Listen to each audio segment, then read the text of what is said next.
Si alguno de ustedes quiere ser mi discípulo, tendrá que amarme más que a su padre y a su madre, más que a su esposa y a sus hijos, más que a sus hermanos o a sus hermanas. Lucas 14:26. Para algunos, al escuchar las palabras de este texto, quizás puedan decir, creo que me equivoqué de conferencia. Vine a escuchar sobre la sanidad para la familia y lo primero que escucho es sobre dejar esposa e hijos. Si hago eso, seguro terminaré sin familia. Estas palabras expresadas originalmente por Jesús, si bien pueden parecer un tanto fuertes en su inicio, al entender su significado podemos ver que ese es justo el camino que hay que emprender para solucionar los problemas que aquejan a nuestra familia. El asunto es que hemos de aprender a hacer las cosas conforme al plan de Dios y no de acuerdo a nuestras propias ideas. De hecho, el problema por el que pasan hoy en día las familias es justamente debido a que hemos hecho las cosas a nuestra manera y no al modo que Dios nos lo indica en su palabra. Parte de nuestra arrogancia es que el creer que con facilidad vamos a saber cómo ser padres, siguiendo nuestro propio instinto, el consejo que encontramos por ahí en el Face o quizás hasta el consejo de la abuela. Y cuando las cosas no resultan tan bien como esperamos, nos inventamos excusas diciendo que incluso no hay escuelas para ser padres, pero en realidad en la Biblia tenemos todos los consejos para tener la familia exitosa que Dios quiere que tengamos.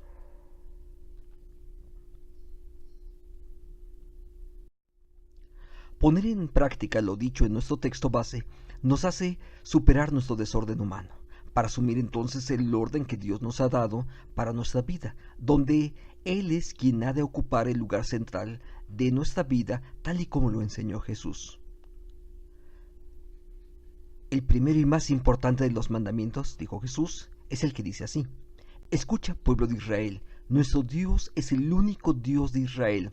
Ama a tu Dios con todo lo que piensas, con todo lo que eres y con todo lo que vales.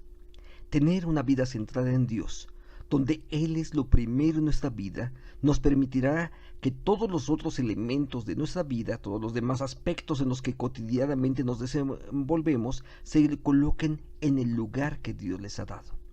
Una forma práctica para poder hacer esto es el poder invitarte a tomar un curso breve con 9 lecciones llamado Una vida centrada en Dios. En la parte inferior de este video, en la descripción, puedes encontrar un enlace para poder descargar este material. Ahora, consideremos 3 aspectos fundamentales para la sanidad de la familia.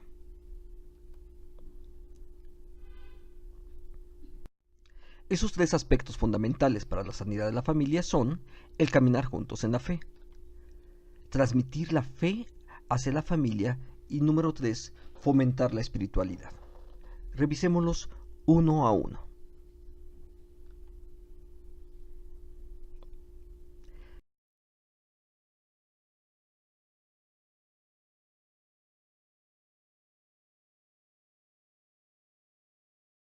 Caminar juntos en la fe.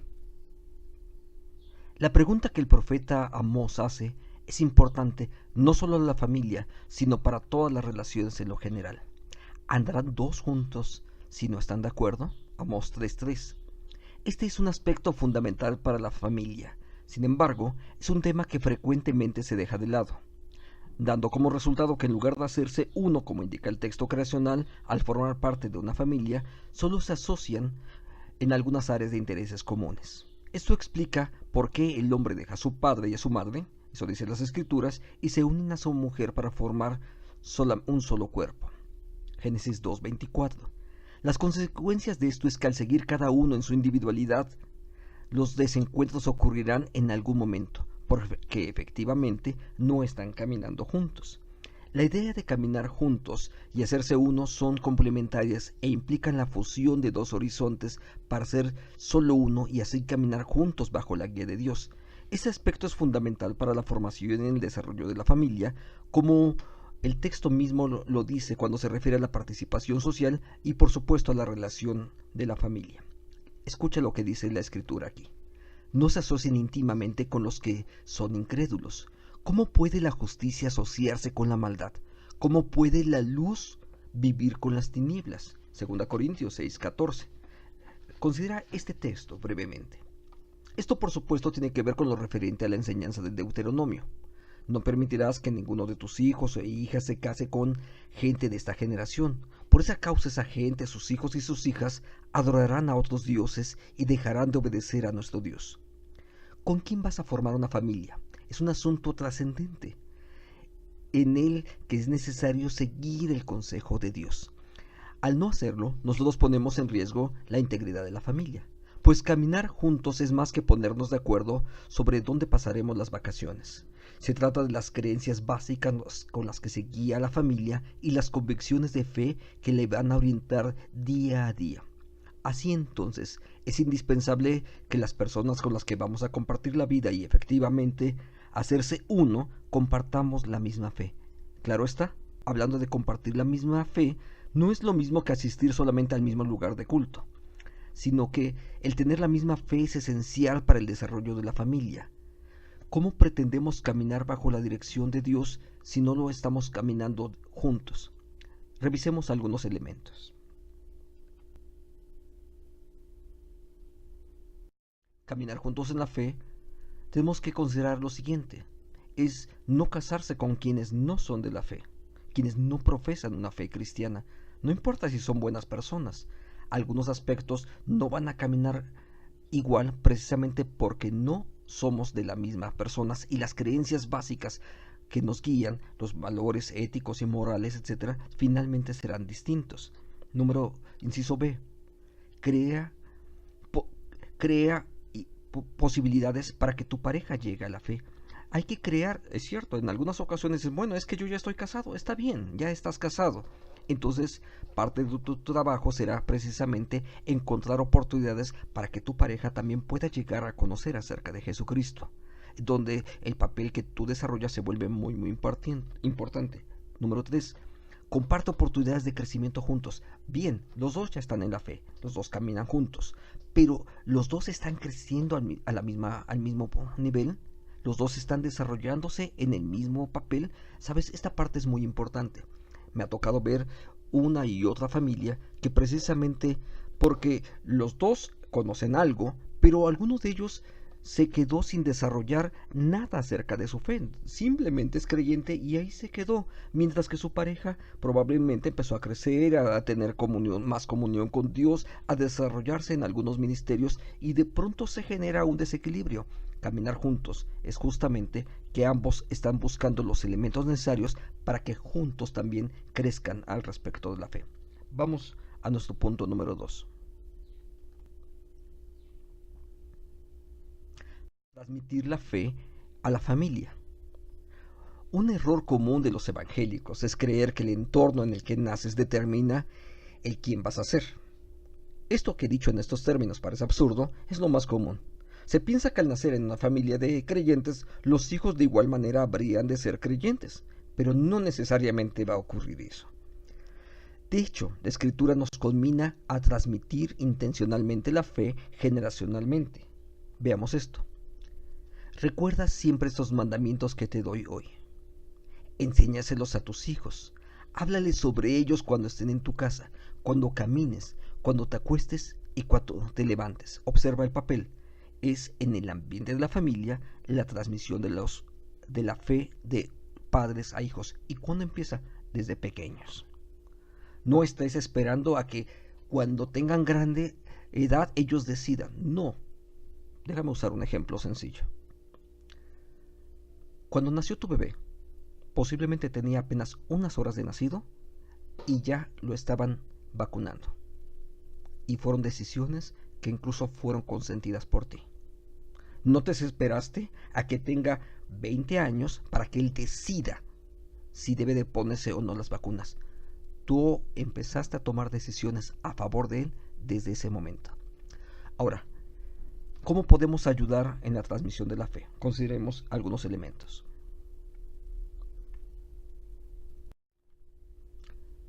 Inciso A. Tener una clara experiencia acerca de la conversión. El trabajo de la iglesia y de los padres, en esto sí cada uno de nosotros debemos tener claridad, es ayudarles a clarificar cómo está su propia relación para con Dios. No es nuestra responsabilidad negar ni afirmar su situación ante Dios. Antes bien, lo que intentamos es procurar los medios y las situaciones que les permitan a cada uno de los integrantes de la familia que ellos mismos puedan entender de una forma clara y directa el Evangelio, cómo éste se relaciona con su realidad personal y cómo espera que Dios esté interactuando en la vida de cada uno de ellos. Entonces, el apóstol Pablo lo dijo en una frase muy sencilla: examinaos si estás en la fe. Y cada uno de nosotros tiene la necesidad de realizar ese examen y ayudar a nuestras hijas, a nuestros hijos, a mi esposa o a mi esposo, a que ellos también tengan claridad acerca de su experiencia de conversión. Inciso B: crear espacios para la libertad, para las dudas e incluso para las crisis. Si permitimos que nuestros jóvenes se cuestionen y planteen su fe y somos responsables en elaborar y proveer respuestas coherentes y maduras, la fe de nuestros hijos va a prevalecer. Inciso C: hacer una seria autocrítica incluso a nuestra congregación. Y por supuesto, estamos hablando de una crítica que sea para bien y para provecho de nuestra propia congregación. No se trata simplemente de ser criticones. ¿Cómo está afectando a nuestros hijos y jóvenes nuestra vida como congregación? ¿Somos una congregación con un estilo de vida digno de ser imitado? ¿Somos un motivo de ánimo, estímulo y motivación para el sector más joven de nuestra hermandad? Quiero que consideres esto. En algunas ocasiones las iglesias llegan a ser no saludables y llegan a generar experiencias que llegan a ser negativas incluso para la vida de los congregantes. Entonces, en ese sentido, debemos de revisar cómo está nuestra congregación y, orando, pidiendo la dirección de Dios, trabajar por la salud de nuestra iglesia. Inciso D: proveer a los padres motivación y recursos y adiestramiento para que puedan desempeñar esa función educadora. Tenemos la firme convicción de que es la responsabilidad de la iglesia local el ser un soporte y un constante motivo de ánimo para los miembros de la iglesia. Así es que hay más de un elemento. Permíteme recomendarte solamente uno de ellos. Hay muchos materiales, pero quiero recomendar uno de ellos. Un texto que se llama Transmitiendo la fe a nuestros hijos. Seguramente puede localizarse ese material y puede ser un buen instrumento de ayuda para poder fomentar esta transmisión generacional dentro de nuestra propia familia. Seguramente ahí encontrarás muchos consejos importantes para poder hacerlo. Vamos a nuestro punto número 3.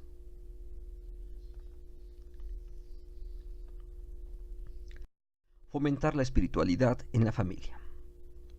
La espiritualidad no debe entenderse como un hábito religioso que hay que cumplir o imponer, pues de esa forma en nada contribuye a la fe. Se trata más bien de un ejercicio de la gracia, donde los que tienen esa relación con Dios profundizan en una relación de Dios a través de diversos ejercicios espirituales. Así es que no se trata en ningún momento de imponer. El desarrollo de la espiritualidad en la familia es en sí mismo un proyecto de discipulado en el que la búsqueda cotidiana de Dios transforma nuestro carácter, modelándonos cada día más a semejanza de Cristo. Por ello, no debe de confundirse con la idea de hacer determinado curso, sino con una práctica continua donde buscamos a Dios y respondemos a su palabra en obediencia, gratitud y servicio. Este discipulado en casa refiere a la forma más elemental del ser iglesia. Es como podríamos leer en el Nuevo Testamento, la iglesia que se reúne en tu casa, Romanos 16:5, aunque hay otros textos más, donde el padre asume la tarea de discipular a su familia. Eso entonces requiere de padres que estén caminando en la fe, desarrollando los dones y los ministerios que Dios les ha dado. Entonces, ese proyecto de discipulado ocurre dentro de la familia y se asume en la casa, modelando la fe para la familia.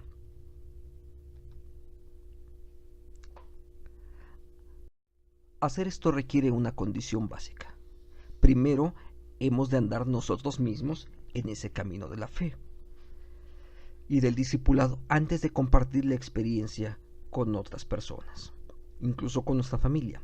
Una vida que está siendo transformada por la presencia de Dios es notoria a los miembros de la casa y te proporcionará el liderazgo espiritual que necesitas para guiarles a cada uno de ellos.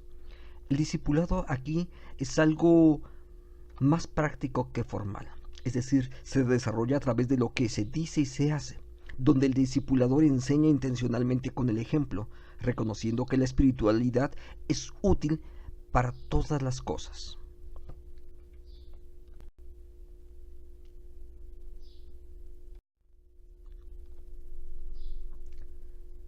El apóstol Pablo escribe a uno de sus discípulos y él habla acerca de la espiritualidad. Pero ve lo que dice en este texto. Es verdad que el ejercicio físico ayuda a que todo el cuerpo esté sano, pero es mucho mejor esforzarse por confiar cada vez más en Dios, porque nos hace bien aquí en la tierra y también nos servirá cuando vivamos en el cielo. Esto es una verdad que podemos creer y debemos hacer. Ahora, se trata de esto. La espiritualidad o piedad, como está transcrita en la versión Reina Valera, en este caso se refiere a confiar en Dios. Y esto es importante para conocer las promesas, andar en ellas y corroborar experiencialmente que Dios siempre cumple lo que ha prometido. Y esto nos será de utilidad de este lado de la gloria, pero al vivir en esperanza, nuestro andar lo hacemos con la confianza de que Dios siempre está a nuestro favor en cualquier situación por la que crucemos. Esto nos va a ayudar a evitar el estrés cuando sabemos que es Dios quien dirige y quien sostiene nuestra familia. Otro de sus efectos es la influencia constante del Espíritu en nuestra vida y nos conduce siempre hacia lo bueno. Finalmente, dice también el apóstol Pablo, hermanos, piensen en todo lo que es verdadero, en todo lo que merece respeto, en todo lo que es justo y bueno. Piensen en todo lo que reconocen como una virtud y en todo lo que es agradable y merece ser alabado. Y esto es sin duda lo que cada uno de nosotros queremos para nuestras familias.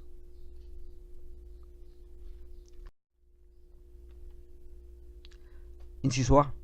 Oportunidades y materiales adecuados. Es decir, se trata de proveer oportunidades y recursos adecuados. Vas a tener que invertir recursos desde una Biblia para cada uno de tus hijos o las aplicaciones necesarias o incluso juegos de enseñanza bíblicas, películas, música que puedan fomentar la espiritualidad dentro de tu familia. Inciso B. Dar prioridad a lo que de verdad es importante. Cada uno de nosotros damos prioridad a cosas distintas. En ocasiones nuestra prioridad es la familia, en ocasiones damos énfasis a la educación, a los estudios, al trabajo, etc. ¿Qué es importante? Si tu relación con Dios es importante, tú vas a dar prioridad a los asuntos de la fe. Entonces, con salud, con enfermedad, con lluvias o sin lluvias, tú vas a dar oportunidad y recursos para todos aquellos asuntos que conciernen al desarrollo de tu fe. Inciso C. Ayudando a los miembros de la familia a desarrollar su devocional personal. El hecho de que formemos parte de una familia no significa que todos ya sabemos cómo hacer un devocional. Seguramente tú personalmente tienes que aprender y además puedes ser un instrumento para que otros lo hagan. En ocasiones vas a tener que empezar a regalar recursos para que eso ocurra. Tomar tiempo intencionalmente para leer la Biblia juntos. Son formas distintas donde nosotros estamos ayudando a poderlo desarrollar. Inciso D. Ayudando a vivir lo aprendido. Es decir, animar y respaldar a la familia, a cada uno de ellos, de acuerdo a sus edades y de acuerdo a sus propias experiencias, a poner en práctica lo que han ido aprendiendo al respecto de la Biblia. Entonces, no solamente es el conocimiento teórico de quién fue David, sino cómo David vivió su fe delante de Dios. Ese tipo de experiencias son el cómo ponerlo en práctica. Inciso E. Apoyar a la familia para que participe en actividades de misión. Es decir, queremos que la obra crezca, pero la mejor forma de hacerlo es, por supuesto, vivir lo aprendido y eso te lleva inmediatamente al terreno de la misión. Es decir, tú puedes ayudar a los niños a que compartan los recursos que Dios ya les ha provisto, los compartan con otros, que sean amables con la gente, que compartan acerca de su fe y proveer elementos necesarios para que ellos puedan participar. Incluso en algunas ocasiones, invertir en actividades donde ellos pueden participar, los niños, los jóvenes, tu esposa o tú mismo, en proyectos, ya sea individualmente o como familia, como misiones cortas, apoyando a otras iglesias con recursos, con oraciones, etc. Hay más de una forma de cómo poder hacerlo.